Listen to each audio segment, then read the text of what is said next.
Hey guys, welcome to another New World video. In today's video, I thought I would update Arcana.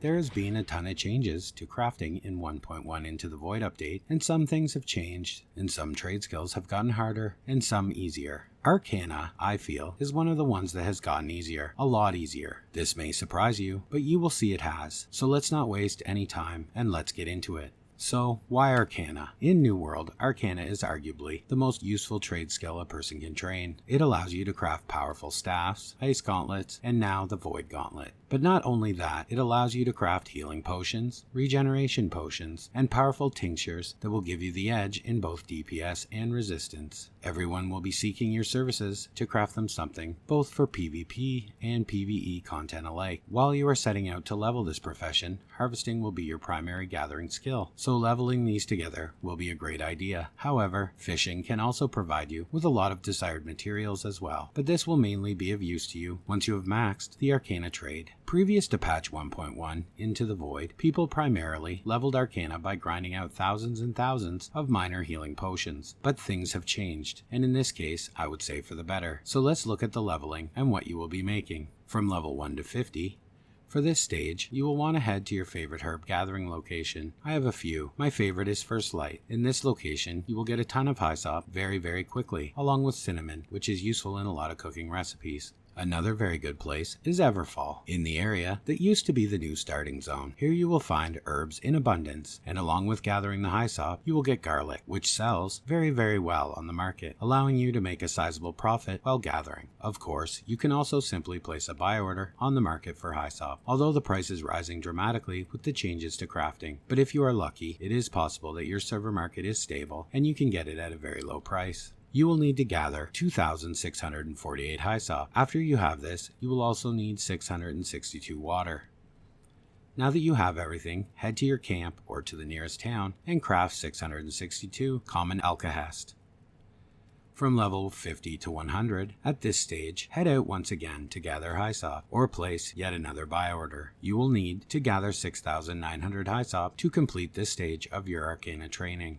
Now that you have your hyssop, you are going to need bulrush cobs. These can be found when harvesting bulrush. The absolute best place to farm bulrush is Weaver's Fen. You can get the required amount of cobs in Weaver's Fen in no time flat. However, if you are restricted by level and simply can't survive in Weaver's Fen, then you can also farm these around lakes and rivers in just about any zone. You will need 1,150 bulrush cobs to complete this section of your Arcana training. Once you have collected your bulrush cobs, now you're going to need earth motes. This area in Windsward and Monarch's Bluff is your best option for collecting earth motes. Simply run this route until you have 1,150 earth motes and you are ready to go. Now that you have everything stored in your shed, head to the Arcana table. Once there, you will be crafting 1,150 strong alkahest, followed then by 1,150 strong healing potions. From 100 to 150, not a lot has changed in this section. You will want to once again head out to pick herbs. This time, you will need 11,024 hyssop, so you will be at this for a while. It seems like a lot, but honestly, it is much less than you needed doing it the old way, by a long shot. So once you have finally collected your hyssop, you will need earth motes. So return to your earth mote farm route. You will be gathering 1,378 earth motes, so you have some work to do. Once you have finished with the earth motes and you have them stored, head back to Weaver's Fen, because you are going to need 1,378 more bulrush cobs and 1,378 bumble blossoms, and Weaver's is the obvious choice here, because this zone has a huge supply of both, so you can gather the needed amount at the same time, making things a lot easier.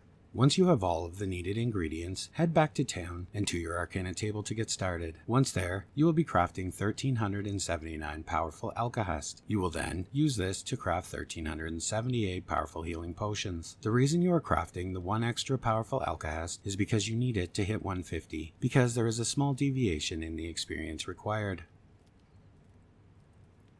From 150 to 200. Once again, you will one last time be heading out to pick herbs, but in this instance, I recommend also placing a buy order for hyssop. It would be a very good idea here to farm something of higher value that you can sell for gold that you can use to buy hyssop. The amount you need will be difficult to hand gather, but if you are frugal, you certainly can gather it if you are not in a huge hurry. Alternatively, you can gather parts of these following required materials and sell the final product to get back gold profit to buy more materials. This can also be a very easy way to do this section because the potion you will be crafting is a very good seller. So anyway, you will need 24,230 Hyssop. Once you have the Hyssop required, I recommend heading back to town and setting about gathering Azoth water. This will take you some time. You will need 2,423 Azoth water, and of course, you will want to gather that in Reekwater. So head to Reekwater and start running this route. After you have collected all 2,423 Azoth water, head back to town and store it, and start gathering fresh water. You will need 2,423 fresh water. I know, this is a pain. Now that you have these, craft 2,423 infused alkahest and store these in your shed. Now for the final steps. You will need to farm 2,423 earth motes, so head back to your route we covered earlier and begin farming these. After you have your motes, you will once again want to head to Weaver's Fen, and yes, you will once again want to be gathering cobs and bumble blossoms. You guessed it, 2,423 of each. And now, once you have all of these gathered, head back to town. Once there, craft 2,423 infused healing potions. It is very possible you will not be able to craft all of these at once in one town. You will probably have to store materials in other towns and craft them in shifts, but in any event, you will need to craft them all. And now that these are crafted, congratulations, you are 200 Arcana. Now that you are 200 Arcana, how can you use it to make gold? Well, maybe I can give you some ideas.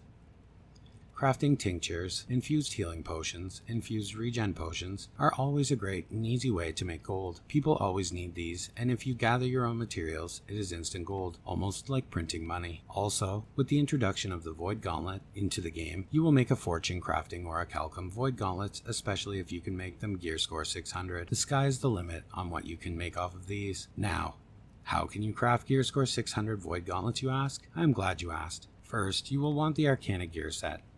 The Arcana specs drop from Banes. You will find the Arcana shirt in elite chests in the Tangle. The Arcanist gloves can be found in elite chests in the Eternal Pool. Arcanist pants will be a possible drop from the Siren's Dog, and the Arcanist boots can be found in elite chests found inside Upper Harrow. This set, when complete, will give you plus 10 to your Arcanist item craft quality. There are also 3 trophies available to Arcanists to place in their homes. The Minor Arcanist trophy, crafted using common materials by any furniture maker, adds plus 3 to minimum gear score of any item crafted. The Basic Arcanist trophy. This trophy can be crafted if you have the Ancient Text artifact in your inventory. This trophy adds plus 4 Arcana minimum gear score. And the Major Arcana trophy. This trophy will require you to have both a basic trophy and a Philosopher's Stone artifact in your inventory to craft. This trophy adds plus 5 minimum gear score to anything you craft using Arcana. You can of course have one in each of your 3 homes, adding a total of plus 15 gear score once they are fully upgraded. And finally, there is also food that will buff your Arcana crafting ability. The best is Sweet Wildberry Infusion. This food increases your minimum and maximum gear score of Arcana crafted items by 15. So you can see you will have some work to do gathering these, but in the end it will be well worth it. So guys, I just wanted to update this guide to the new patch. I will be updating all of my guides as needed, so everything is up to date and the best possible ways I know of to complete these skills. I hope that this is of use to someone out there. I would like to say I appreciate each and every one of you, and thank you for watching, and of course, as always, I will see you in the next one.